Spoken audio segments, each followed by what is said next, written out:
that I listen to. Is it weird I'm 28 years old and listen to Hall & Oates? I don't think so. I enjoy it. Why don't you smile a while? Anyway, this is still setting up from the previous video. It's about time to clean the residual off before it dries completely. I can still kind of drag it off the exposed areas where it's all ugly and gooey. And it will continue to harden until I can no longer do this, obviously. And then it'll be good to go. So we're gonna finish letting that dry. Probably don't want to pull it from the other areas, so don't do that.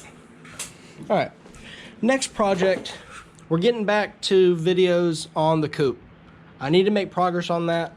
I'm making really fast progress on the, I worked on it a lot last night. I took it back inside. I'll pop back in the next cut with it, and I'll show the progress on the Formula Drift SR20 polish project. But I need, because of the fitment that I like on my cars, I need to roll this lip. Everybody knows, anybody with a 240, Miata, I mean anybody that's got tight fitment knows about this pesky lip. So there's a right way and there's a wrong way to do it. Obviously the wrong way would be lowering your car off of a jack stand, or off just lowering the jack with a baseball bat in there. That's not the right way. You're gonna get bacon fenders, and nobody likes bacon fenders. So maybe bacon soda, but not bacon fenders. So the right way to do it would be, or a righter way would be, to get a fender roller. Okay, they sell them cheap, Amazon, 50 bucks. The problem with that is when you roll this like this and you roll it, a lot of times this section right here can buckle. This section right here can buckle with the pressure of trying to roll this lip out. So I talked it over with Jimmy, helper Jimmy, longtime friend of the show, and he and I talked about it, and he and I came up with what we thought was the best way to go about it, with, for one, without messing up the bodywork that I've already done. Two, we didn't want to just roll it and cause, I mean, I guess that's kind of linked into number one. We didn't want to cause more issues up here. So we were talking about the way that would cause the least amount of distortion of the metal. So what we came up with is, between the pinch welds, and I will talk about how we're gonna see the pinch welds, because they can be really hard to see, especially after years and years of 30 years with this car, or 27 years with this car. It can get so caked up and dirty and gritty and grimy that you can't see the pinch welds, and it's really important on this step to find the pinch welds. So we are going to, I guess, meet. It's time to explain finding the pinch welds right now, isn't it? Alright, so we're going to grab, for this I'm using a 3-inch little mini DA, if you will. And we will hold it flat against there. Probably should get my welder out of here a little bit more. And you just want to walk it kind of up and down.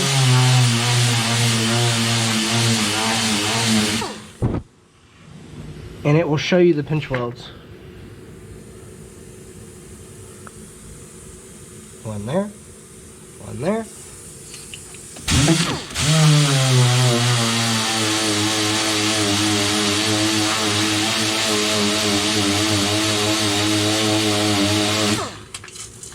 That's one. And down here doesn't matter as much, but you'll still just want to err on the side of caution and do it anyway. But it won't matter quite as much at the end, because it can distort a little bit better than this metal up here that's tied in with everything else. This is kind of just open-ended, so you don't have to really worry about it as much.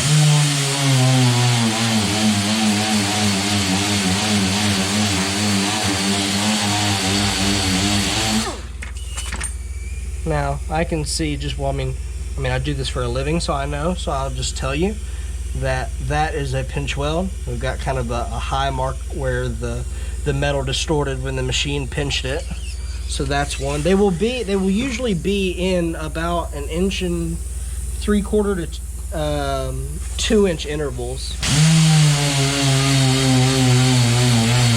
And when grinding flat, the middle of the spot weld sinks in.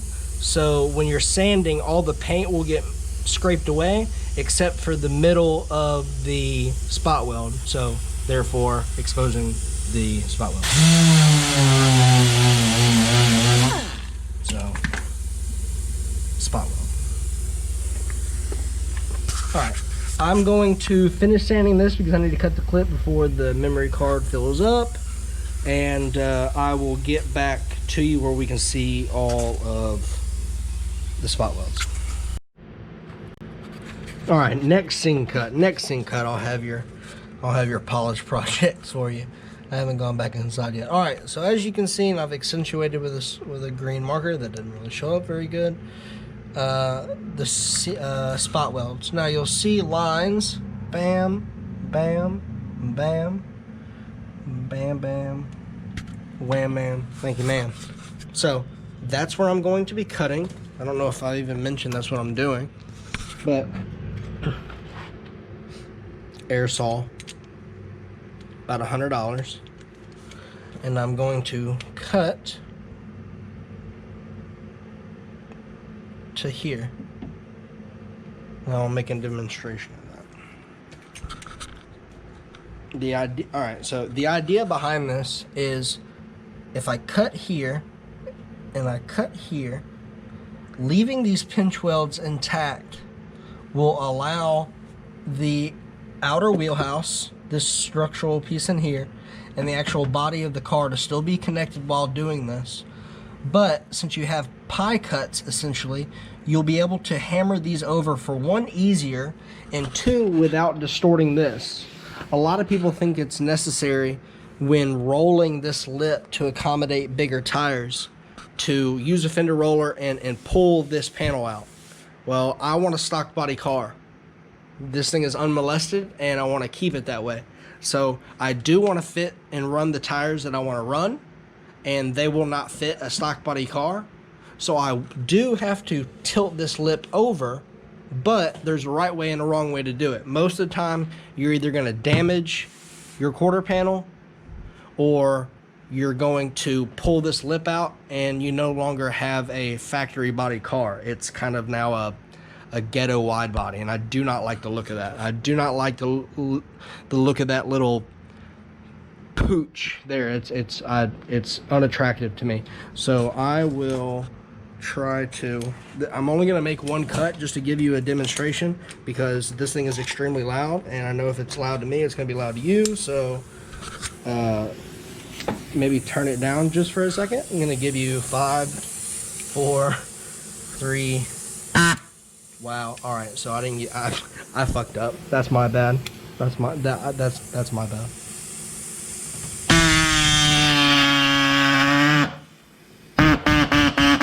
Now it's going to want to naturally kind of bottom out, but don't bring it too far. You're going to end up cutting entire, you're going to cut all the way. But just watch what you're doing. This isn't for novices.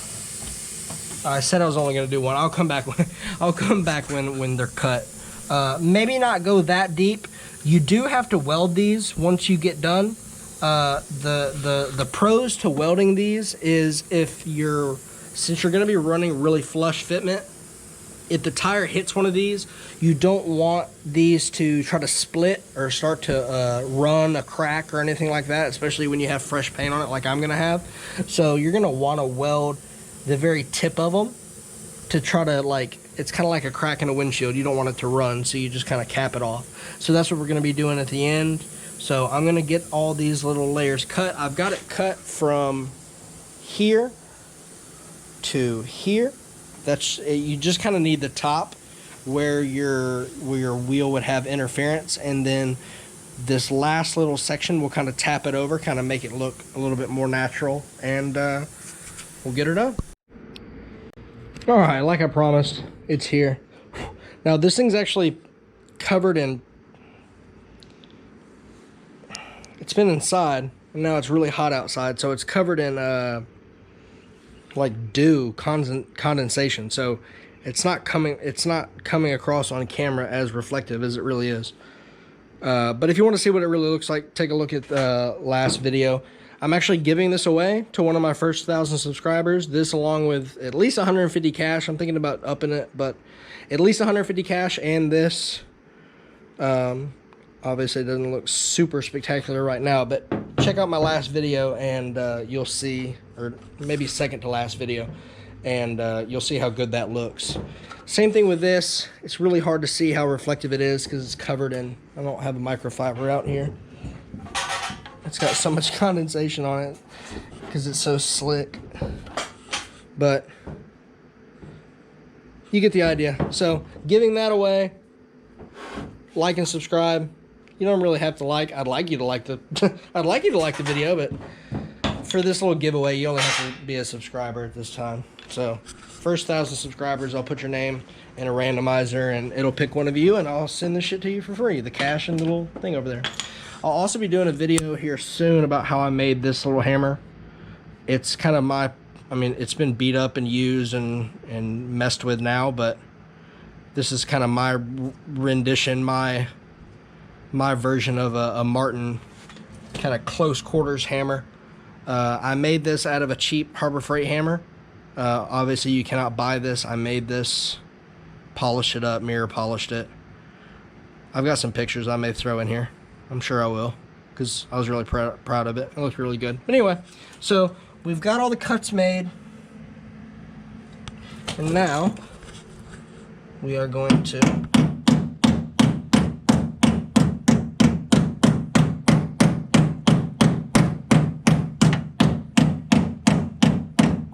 just start to roll that lip over.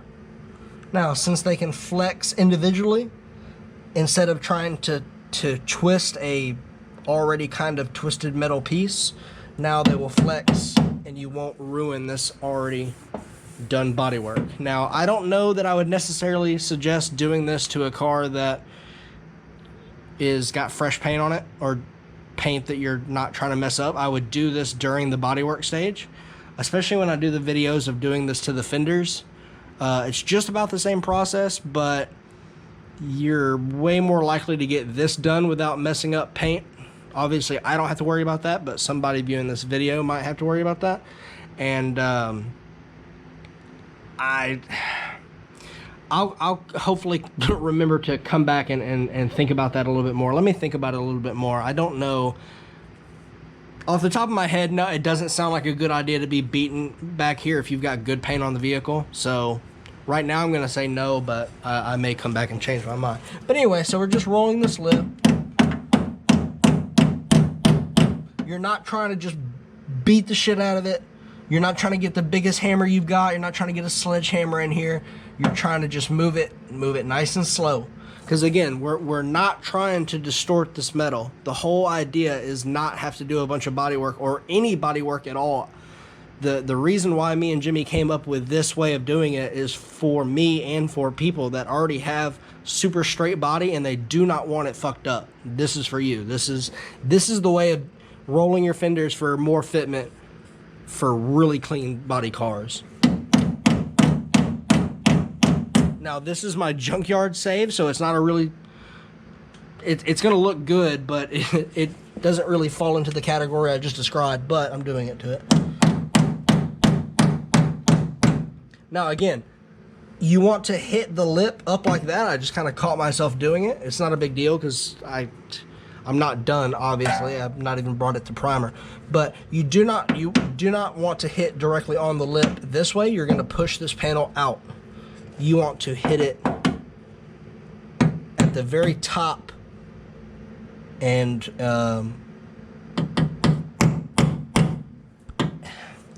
it's hard right away. That's why you want to do kind of soft motions, but kind of match its angle at first.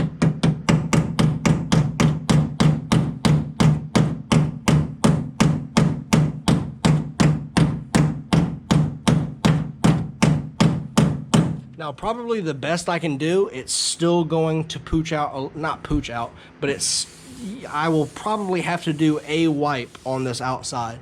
That's high tensile steel in the outer wheelhouse, and then you've got the layer of body on the outside. There's actually 2 layers here that you're trying to roll over at the same time. So that's why most of the time these guys have huge dents right here and things like that. But if any method on earth is going to come closest to not screwing up the body but allowing fitment for bigger wheels, it's this one right here. So I've shown you enough to kind of get you started. I'm going to show what it looks like once I've got done hammering it. So, all right. So the answer is no. Don't do this with nice paint on your car. Only do this at the bodywork step.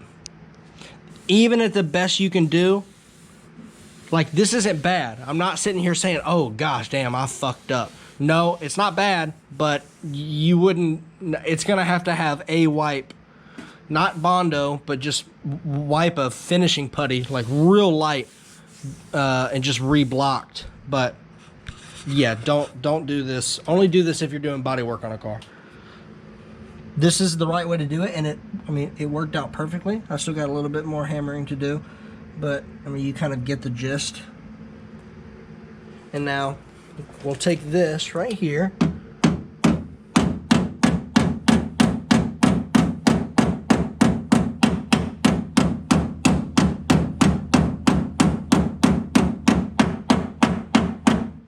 and we'll just kind of start to curve it just a little bit.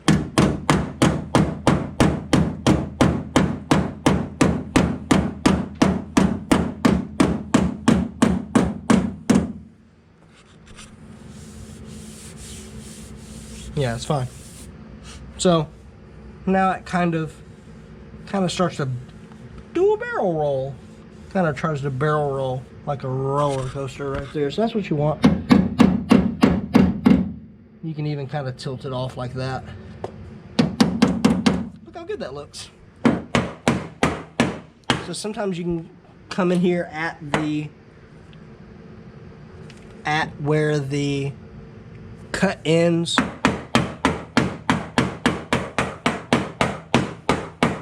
Just kind of make sure those are as close as possible. We have to weld them up anyway.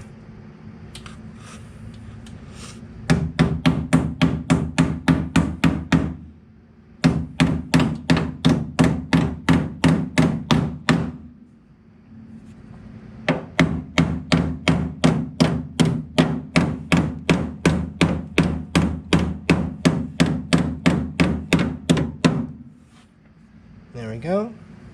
Kind of let it barrel roll and twist in. Now, I'm going to take a grinder to here. It'll help, 1, flatten it up a little bit, 2, get me to bare metal so I can weld. And right just at the tips, boop, boop, boop, right at the very end of the cut, I'm just going to do a very small tack weld to keep it from trying to rip, if the tire ever rubs this or anything like that happens. So that is how you do that. I will come back in here after I have it welded. Once we have it welded, we'll take some seam sealer, probably with a brush. I'll put some out on a Bondo mixing sheet. I'll mix it up, and we'll use a paintbrush to go through here, so no fumes like tire smoke, water. We want to keep that stuff out from between the outer wheelhouse and the body. So let me get this stuff welded up. I'll weld it, grind it back down, and then I'll come back to you when we wipe the seam sealer on it. All right, peace.